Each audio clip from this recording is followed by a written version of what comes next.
Herkese merhaba arkadaşlar. Doğduğun Ev Kaderindir dizisi yeni bölüm analiz videoma hepiniz hoş geldiniz. Dizimizi daha rahat izleyebilmeniz için birçok altyazı dili eklemiş bulunmaktayım. İstediğiniz altyazıyı videonun sağ altyazılar kısmından seçebilirsiniz. Lafı daha fazla uzatmadan dizimize geçelim. Mehdi, Reis'in elinden kurtulabilecek mi? Zeynep, Barış yarı yolda bırakacak mı? Zeynep, Mehdi'yi mi seçecek? Barış, Zeynep'i aldatacak mı? Savaş ve Emine evlenecek mi? Bütün bu soruların cevabını sizlere bu videoda açıklayacağım arkadaşlar. Zeynep artık kendi kararlarını yaşamaktan korkmamalı ve nasıl hissediyorsa öyle davranmalı diyorsanız ve ayrıca dizimizin final olmasını istemiyorsanız beğeni tuşuna basalım ve sayımızı görmüş olalım. Zeynep sürekli birilerinin bir şey olarak anılmaktan ve etkilenmekten çok yoruldu.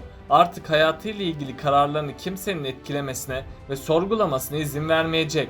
Zeynep'in dili barış istiyor olsa da kalbi hala Mehdi'yi istiyor. Zeynep böyle yapmaya devam ederse herkesin hayatını zor bir duruma sokacak. Sonunda Zeynep yalnız kalan kişi olacak. Özlem de en başından beri Barış ve Zeynep birlikteliğini istememişti. Çünkü Özlem Zeynep'in Barış'a layık olmadığını en başından itibaren fark etmişti ve Barış'ın zarar görmemesi için Zeynep'i her defasında reddetti.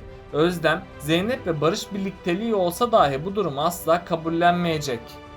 Özlem, Zeynep ve Barış aşkının önündeki en büyük engellerden birisi olacak. Bu yüzden Zeynep ve Barış'ın aşması gereken zorlu engeller bulunmaktadır.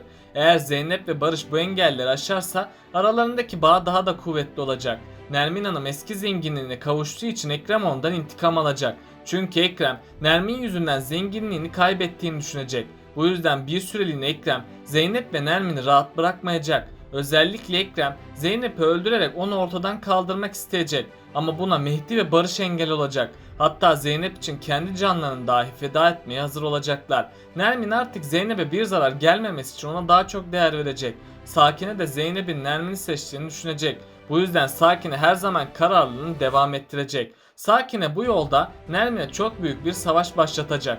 Eğer Nermin dikkatli davranmazsa bunu hayatıyla ödeyecek. Bu nedenle Nermin'in dikkatli olması gerekiyor. Sakine, Nermin'e zarar veremezse yine duygu sömürüsü yapacak. Yani Sakine, Zeynep'i kendisi ve Nermin arasında bir seçim yapmaya zorlayacak. Zeynep suçluluk duygusundan dolayı iki annesi arasında karar vermekte zorlanacak. Zeynep, Nermin Hanım'ın değerini bilmezse onu da kaybedecek. Şimdilik Mehdi ve ailesine hiçbir zarar gelmese de yakında gelecek. Mehdi'nin düşmanları ya Mehdi'yi öldürecek ya da Mehdi'nin ailesine zarar verecek. Ayrıca Mehdi ve Barış arasında da çok büyük bir savaş başlayacak. Mehdi artık çok zengin olduğu için ilk Barış'tan intikam alacak. Barış da Zeynep'i kaybetmemek için Mehdi'ye karşı büyük bir savaş açacak. Mehdi güçlendikçe paranın ve gücün etkisinde kalacak. Hatta bu zenginlik Mehdi'nin akıllı davranmasına engel olacak. Mehdi yakında kötü işlere bulaşacak. Tabi Mehdi'nin düşmanları ona zarar veremeyecek. Bu yüzden Mehdi'nin düşmanları onun yakınlarına zarar vermeye çalışacak.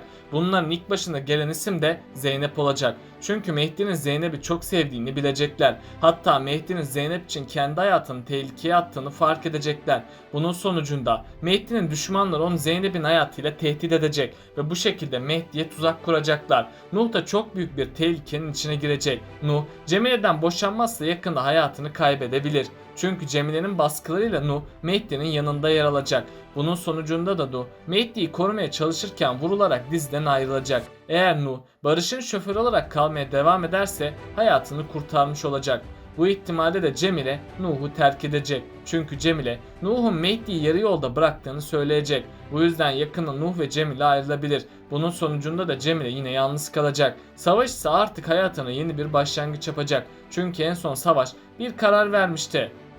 Savaş artık şirkette çalışmaya başladı ve Emine'yi de yanında asistan olması için ikna etti. Bu yüzden Savaş'ın özgüveni yerine gelecek. Hatta bu süreçte Savaş Emine'ye de yardım etmeyi ihmal etmeyecek. Emine, Savaş sayesinde kendi hayallerine ulaşacak. Zamanla Savaş ve Emine birlikte daha çok zaman geçirecek. Bunun sonucunda da Savaş ve Emine arasında yakınlaşma yaşanacak. Artık Savaş bir karar verecek ve Emine ile evlenmek isteyecek. Emine ise ilk zamanlarda Savaş'ın bu teklifini kabul etmeyecek. Çünkü Emine, Savaş ile arasında bir seviye farkının olduğunu düşünecek. Ama Zeynep'in desteğiyle Emine, Savaş'a bir şans verecek. Bunun üzerine Savaş ve Emine evlenecek. Ama Özlem bu evliliğin de gerçekleşmesini istemeyecek tabii ki. Çünkü Özlem Emine ve Savaş'ın ayrı dünyaların insanı olduğunu düşünmektedir.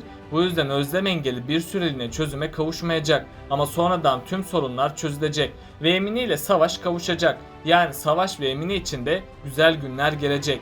Mehdi Zeynep'i korurken yaralanmıştı. Ayrıca Mehdi'nin Zeynep için hayatını tehlikeye atması Zeynep'i çok etkileyecek. Bu yüzden Zeynep çok büyük bir kararsızlık içerisinde olacak.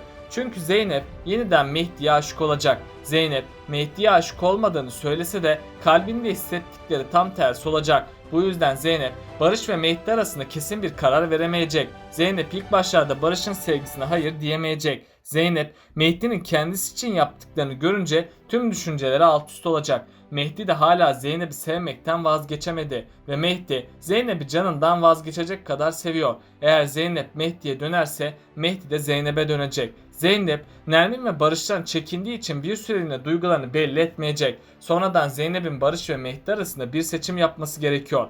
Böylelikle bu bölümün de sonuna geldik arkadaşlar. Bunun gibi videoların devamının gelmesini istiyorsanız kanalımı takip etmeyi ve bu videomu beğenmeyi unutmayın. Kendinize çok iyi bakın. Hoşça kalın.